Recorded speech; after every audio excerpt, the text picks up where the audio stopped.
Welcome to daily beats cooking channel. நம்ம video மறக்காமல் subscribe பண்ணிக்கோங்க ஃப்ரெண்ட்ஸ். நான் ஒரு மாம்பழம் எடுத்திருக்கேன், மேங்கோ. இப்போ இதை சின்ன சின்ன பீசஸாக கட் பண்ணி ஒரு ஜாரில் மாற்றிக்கிறேன். இதை நல்லா அரைச்சி எடுத்துக்கலாம், மைய அரைச்சி எடுத்துக்கணும், கட்டி இல்லாமல்.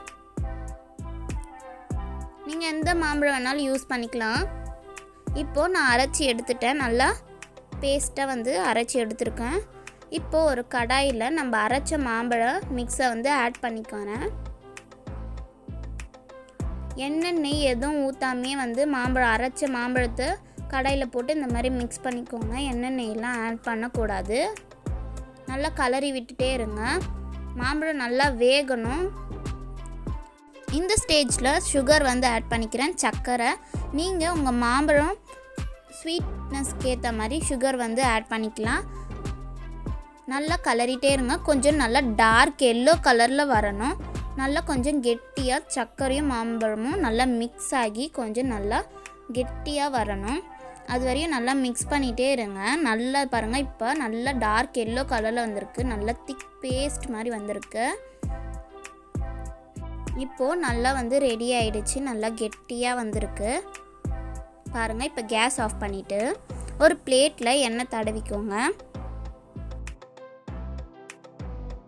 இப்போது நம்ம செஞ்ச மாம்பழம் மிக்ஸை அந்த பிளேட்டில் நான் மாற்றிக்கிறேன்.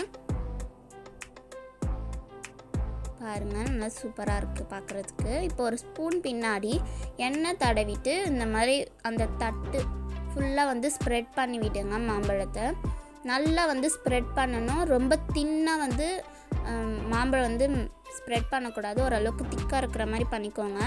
இப்போது நம்ம ஸ்ப்ரெட் பண்ணி வச்சுருக்க மாம்பழம் நல்லா காயணும். ஒரு 2-3 நாள் காஞ்சா கூட பெட்டர். நீங்கள் ஸ்டோர் பண்ணி வச்சுக்கலாம். அதனால் வெயிலில் 2-3 நாள் காயட்டும். அப்படி இல்லைன்னா ரூம் டெம்பரேச்சரில் ஒரு 8 மணி நேரம் நல்லா காய வைங்க. இப்போது நான் ரூம் டெம்பரேச்சரில் 8 மணி நேரம் காய வச்சு எடுத்திருக்கேன்.